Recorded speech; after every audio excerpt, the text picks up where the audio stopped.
여러분 댁 부엌 서랍에도 노란 믹스커피 봉지가 한가득 쌓여 있지 않으신가요? 제 가장 친한 친구는 그 달콤한 한 잔 때문에 평생을 함께한 남편을 잃었습니다. 오늘 이 이야기를 끝까지 들으시면 그 봉지를 다시는 예전처럼 바라볼 수 없으실 겁니다. 이 채널은 우리 또래의 건강한 노후를 위해 믿을 수 있는 이야기만 정성껏 담아 전해드립니다. 오늘 영상이 도움이 되셨다면 구독과 좋아요 꼭 한번 눌러주세요. 사랑하는 가족과 친구분께도 이 이야기를 나눠주시면 더없이 고맙겠습니다. 오프닝 일상의 달콤한 유혹. 저는 오늘도 새벽 5시에 눈을 떴습니다. 나이가 들면 잠이 줄어든다더니 정말 그렇더군요. 몸은 천근만근 무겁고 머리는 안개가 낀 듯 멍하고 그럴 때 제일 먼저 손이 가는 게 무엇인지 아세요? 바로 부엌 서랍 속에 가득 쌓인 노란 봉지, 스틱형 믹스커피였습니다. 저는 그 봉지 끝을 톡 뜯어서 뜨거운 물에 휙 저었어요. 달콤하고 고소한 그 냄새가 코끝에 퍼지면 무거운 아침이 그래도 견딜만해지더라고요. 피곤한 오후도 마찬가지였죠. 나른하게 졸음이 쏟아질 때 저는 또 한 봉지를 주저없이 뜯었습니다. 하루에 서너 잔은 우습게 마셨어요. 손님이 오면 제일 먼저 타드리는 것도 늘 이 믹스커피였습니다. 따뜻한 정이 담긴 한 잔이라고 믿었으니까요. 우리 집 서랍에는 언제나 이 봉지가 한 박스씩 쌓여 있었습니다. 떨어지면 괜히 불안해질 정도였죠. 빈자리가 보이면 부랴부랴 또 한 통을 사다 채워두곤 했습니다. 그런데 오늘 아침 저는 그 서랍을 열어둔 채 한참을 멍하니 서 있었습니다. 그리고 여러분께 꼭 드리고 싶은 말이 가슴속에서 차올랐어요. 집에 쌓여있는 이 가루 제발 버리세요. 이건 괜한 겁을 주려는 말이 결코 아닙니다. 제가 가장 아끼는 친구가 겪은 일을 여러분은 부디 겪지 않으셨으면 하는 간절한 마음입니다. 제가 왜 이런 말을 꺼내는지 지금부터 천천히 다 말씀드리겠습니다. 한 봉지의 달콤함 뒤에 무엇이 숨어 있었는지 저는 너무도 늦게 알아버렸으니까요. 매일 아침 그 봉지를 뜯던 제 손이 지금 와 생각하면 참으로 무섭게 느껴집니다. 그저 달고 따뜻하다는 이유 하나로 저는 그 가루를 아무 의심 없이 몸에 부어 넣었던 거예요. 여러분의 부엌 서랍에도 혹시 그 노란 봉지가 가득하지는 않은가요? 부디 이 이야기를 끝까지 차분히 들어주세요. 개인적 비극의 고백. 제게는 40년 넘게 곁을 지켜준 가장 친한 친구가 있습니다. 이름은 박순자예요.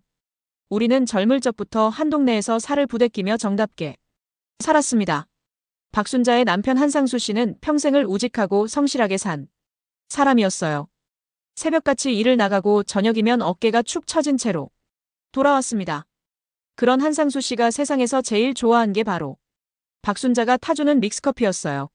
여보 한 잔만 진하게 하고 부르면 박순자는 두말 없이 두 봉지를 한 잔에 톡톡 털어 넣었습니다. 진하고 달아야 제맛이라고 했으니까요. 하루에 대여섯 잔, 어떤 날은 그보다 더 마셨다고 합니다. 박순자도 그게 사랑이라고 굳게 믿었어요. 그런데 재작년 봄 한상수 씨가 자꾸 등이 결리고 아프다고 했습니다. 소화가 영 안 된다고 입맛이 뚝 떨어졌다고 했죠.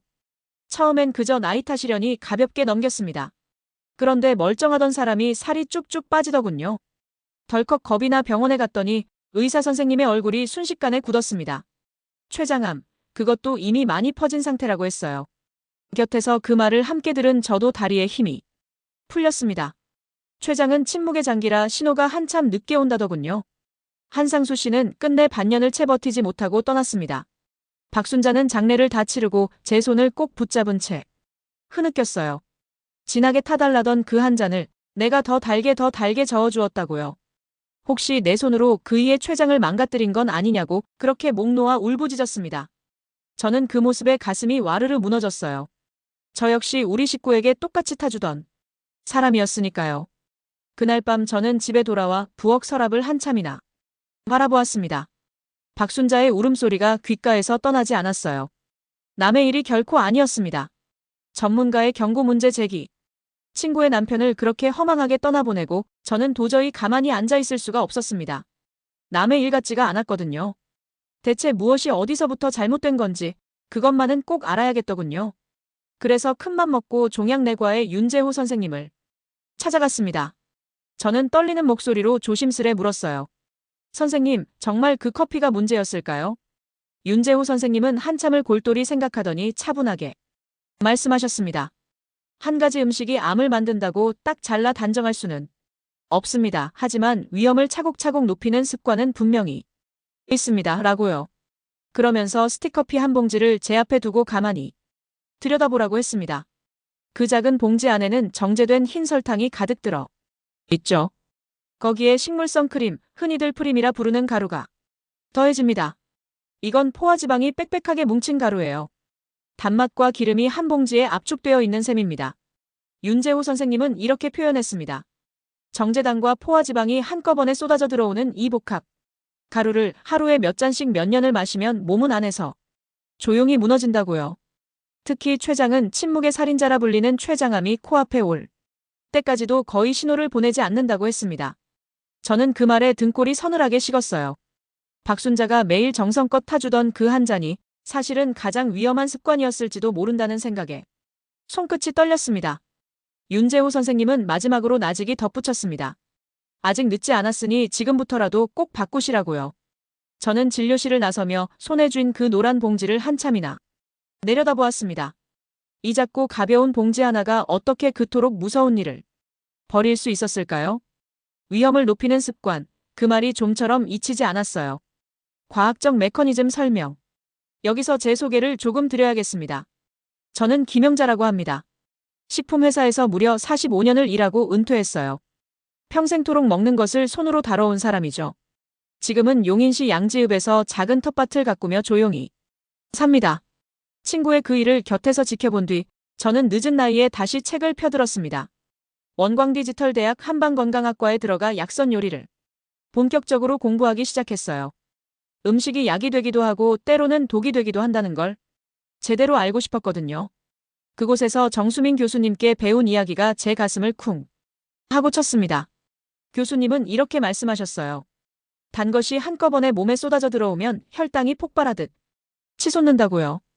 우리 몸은 그 넘치는 당을 급히 처리하려고 인슐린을 마구 쏟아붓습니다. 그런데 이런 일이 매일같이 반복되면 어떻게 될까요? 몸은 점점 인슐린에 둔해지고 무뎌집니다. 이걸 인슐린 저항이라고 부르죠. 그러면 췌장은 더 많은 인슐린을 쥐어짜내느라 단 한순간도 쉴 틈이 없어집니다. 거기에 기름진 포화지방까지 더해지면 몸 안에는 만성 염증이 슬그머니 스며듭니다. 저는 교수님 설명을 들으며 온몸에 소름이 돋았어요. 액체라서 씹지도 않고 그냥 꿀꺽 삼키는 그 달콤한 한 잔이 사실은 혈당을 가장 빠르게 폭주시키는 방아쇠였던 겁니다. 천천히 씹어먹는 밥보다 무서운 게 바로 이렇게 들이켜는 단맛이라고 교수님은 몇 번이고 거듭 강조하셨습니다. 그날 강의를 듣고 집으로 돌아오는 길에 저는 가방 속에 늘 넣어 다니던 믹스커피 봉지를 가만히 만지작거렸어요. 45년을 식품 곁에서 살아온 저조차 이 단순한 이치를 까맣게 몰랐다는 사실이 부끄러웠습니다. 아는 만큼 보이고 아는 만큼 지킬 수 있다는 교수님. 말씀이 그날따라 유난히 무겁게 다가왔어요. 암 성장과 연관성 강조. 교수님의 설명은 여기서 끝이 아니었습니다. 반복되는 염증과 넘쳐나는 당이 왜 그토록 위험한지를 하나하나 짚어주셨어요. 우리 몸의 세포는 당을 먹고 자랍니다. 그런데 정상세포만 그런 게 아니에요. 잘못 자라기 시작한 세포, 그러니까 암으로 변해가려는 세포도 당을 무척이나 좋아한다고 합니다. 매일같이 들어오는 정제된 당분이 그런 위험한 세포에게는 끊임없이 공급되는 연료가 될 수 있다는 거예요. 실제로 여러 나라의 큰 연구들을 들여다보면 단 음료를 자주 마시는 사람일수록 췌장암 위험이 높아진다는 결과가 거듭 보고되었습니다. 물론 모든 연구가 똑같은 결론을 낸 건 아니지만 높은 혈당과 인슐린이 췌장에 큰 부담을 안긴다는 점만은 분명하다고 교수님은 못 박아 말씀하셨어요. 저는 그 대목에서 문득 동의보감을 떠올렸습니다. 놀랍게도 우리 조상들은 이미 소갈이라는 병을 또렷이 기록해 두었더군요. 소갈은 지금의 당뇨와 꼭 닮은 병입니다. 동의보감은 그 원인을 기름지고 단 음식을 절제 없이 마구 먹는 데서 찾았습니다. 특히 비위에 열이 쌓여 잘 먹어도 자꾸만 여위어가는 중소라는 단계를 따로 적어두었죠. 수백 년 전의 기록이 오늘의 과학과 이렇게 딱 맞닿아 있다니 저는 그 자리에서 한참을 멍하니 앉아 있었어요. 우리 조상들은 이미 다 알고 있었던 겁니다. 단 것의 과함이 사람을 안에서부터 천천히 태운다는 것을요. 동의보감은 소갈을 다스리려면 무엇보다 기름지고 단 음식을 멀리하고 마음을 고요히 다스려야 한다고 일렀습니다. 그저 약 한 첩으로 끝나는 병이 아니라 매일의 밥상과 습관을 바로잡아야 비로소 나아지는 병이라. 본 것이죠. 저는 그 지혜로운 가르침 앞에서 고개가 절로 숙여졌습니다. 옛 어른들의 그 깊은 눈썰미가 새삼 고맙고 또 두렵게 느껴졌어요. 일상 속대한 제시. 그럼 이제 대체 어떻게 해야 할까요? 저는 절망 속에 주저앉는 대신 하나씩 차근차근 바꿔보기로 마음먹었습니다. 가장 먼저 한 일은 그 믹스커피를 끊는 것이었어요. 처음엔 그 달콤함이 어찌나 그립던지 손이 다 떨릴 정도였습니다. 그래서 저는 욕심내지 않고 블랙커피로 천천히 옮겨 나갔어요. 처음엔 쓰기만 하던 그 맛이 신기하게도 한 달쯤 지나니 은은하게 구수하게 느껴지더군요. 입맛이라는 건 마음먹기에 따라 얼마든지 바꿀 수 있는 것이었습니다. 단 것이 간절히 당길 때는 설탕 대신 견과류를 한 줌 집어먹었어요. 호두나 아몬드에 든 좋은 기름은 오히려 혈관을 돕는다고 교수님이 친절히 일러주셨거든요. 그리고 또 하나, 밥을 먹고 나면 절대 가만히 앉아 있지 않았습니다. 식후에 단 10분이라도 마당을 천천히 걸었어요. 가볍게 걷기만 해도 치솟았던 혈당이 한결 부드럽게 가라앉는다고 합니다. 저는 텃밭을 한 바퀴 돌며 푸릇한 상추와 깻잎을 들여다보는 그 시간이 어찌나 좋던지요. 거창하고 대단한 게 결코 아니었습니다.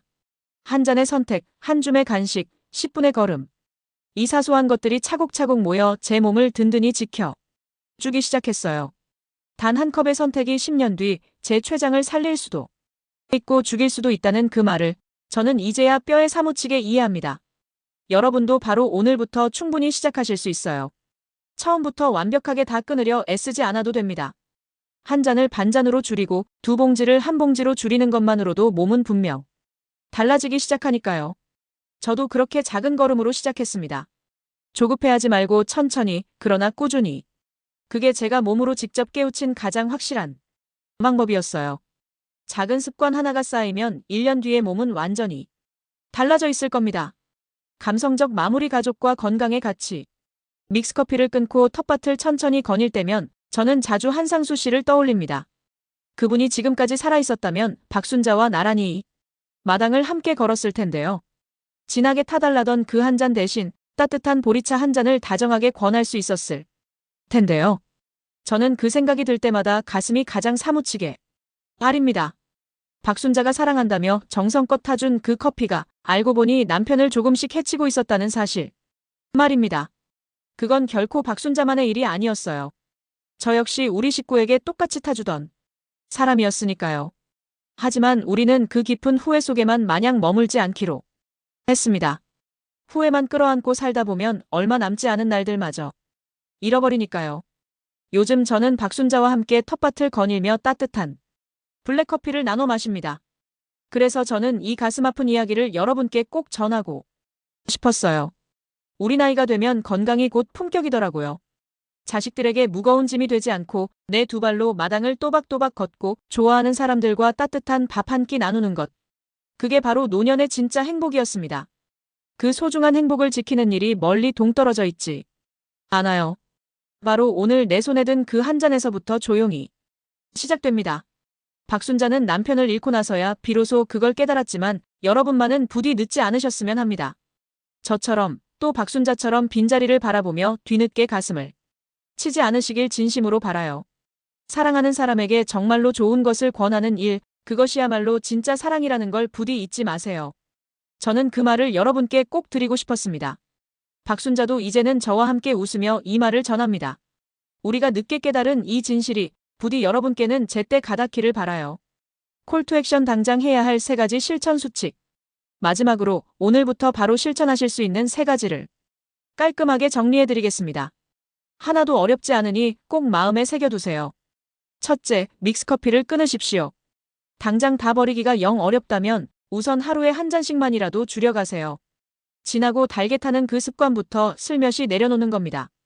둘째, 단 것이 간절히 당길 때는 견과류로 바꾸십시오. 설탕 가루 대신 호두 몇 알, 아몬드 한 줌이면 그것으로 충분합니다. 입이 심심할 때 손이 절로 가는 자리에 미리 놓아두면 더 좋아요. 셋째, 밥을 먹고 나면 단 10분만이라도 걸으십시오. 멀리 나갈 것도 없습니다.